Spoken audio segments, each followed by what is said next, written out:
Welcome back to the David Pakman Show. All right, we're back on the show. A couple new members we want to say hello to, Lewis. There is a brand new capo in the David Pakman Show Progressive Mafia, as you know. And that person's name, Samantha R.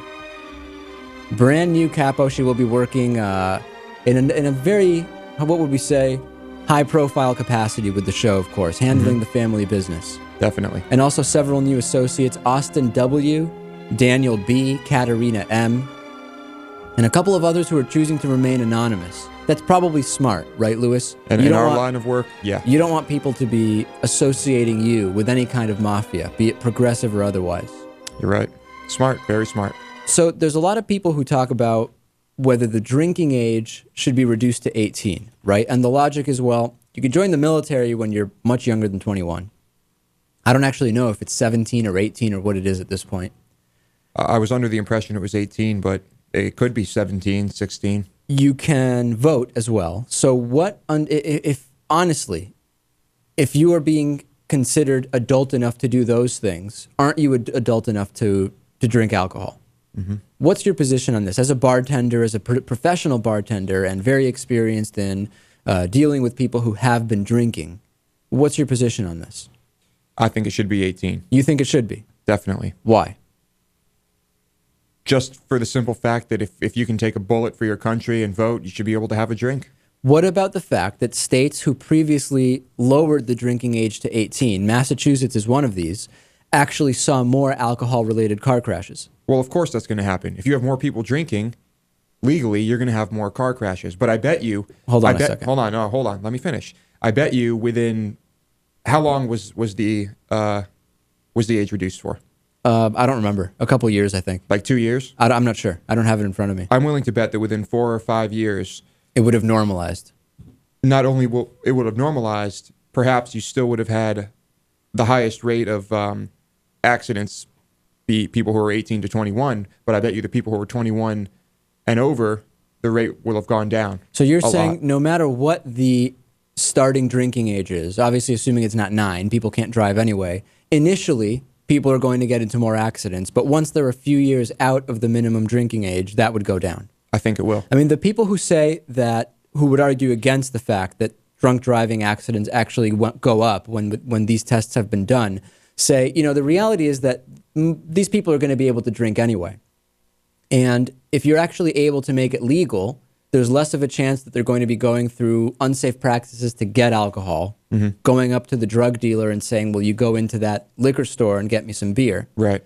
You are also going to be able to monitor it much better in colleges, because instead of it having to happen behind closed doors, you would be able to have it out in the open. The other issue is that in colleges, a problem is presented when half of the people in college, or 2/3 or whatever it is, aren't old enough to drink, and those who are 21 and over are. That it creates kind of a split, which actually is going to further people trying to get alcohol, binge drinking, so on and so forth. So that by making it 18, when you get to college, you can drink. Of course, the counter argument is, well, you need a couple years in college without being able to drink to get settled there and figure out how it is you're going to take these classes.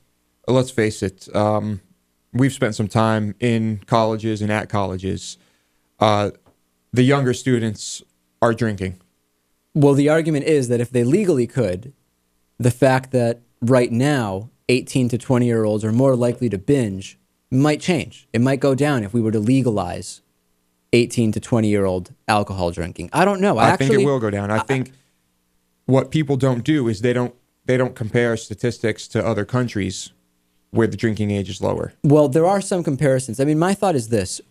If you're under 21, you can vote, you can be killed in the military, you're still going to be able to get alcohol, and your tolerance per se is not going to be affected by being 19 instead of 21. Obviously, there's a number of other factors that would affect that. The question is, are people going to be less responsible with their drinking if they're 18, 19, or 20, if it's legal versus if it's illegal? And I don't think people would actually be less responsible. If you're exposed to it at a younger age, I think that's a better thing. I think people will be more responsible. Here's why I don't buy that. The younger drinking ages in other countries don't correspond with driving ages In European countries, very few people are actually driving their own car around when they're 16, 17. It happens later on. I don't actually know if that's by law or if it's just a traditional thing. I mean, I know in Argentina, a lot of my family, they don't get their licenses, if ever, many times until they're 19, 20, 21. So the comparison just to say, well, in Europe, people drink when they're young and there's not more car-related accidents, a lot less of those people are actually driving. Okay, that's fair. But let me give you the other devil's advocate thing. It's shown that the earlier one starts drinking, the more likely they are to become alcoholic. Now that sounds... I guess that goes along the same lines as if you lower the drinking age, immediately you'll have a higher rate of accidents. In the short term. It's kind of the same thing. Yeah, right? I actually... The more people you have drinking, the more will become alcoholics. Just about everything we talk about on the show, I have a set opinion on. I really don't know about this. My inkling, honestly, I'm for it makes sense to me to reduce the drinking age to 18. I just have a hard time getting behind anything that would even in the short term lead to more deaths due to drunk driving. It's hard for me to get behind it. I understand the logic. I understand in a sense, the unfair nature of being able to be killed in a war, a pointless war for false pretenses, and being able to vote for who is the president and not being able to buy a drink. I get that. Mm-hmm. At the same time, it's hard for me to get behind something that we know, at least initially, will lead to more deaths. Overall, I think it'll be better for the country. You think it would be better? Yes. I would love to hear from our audience, davidpakman.com. You can email us.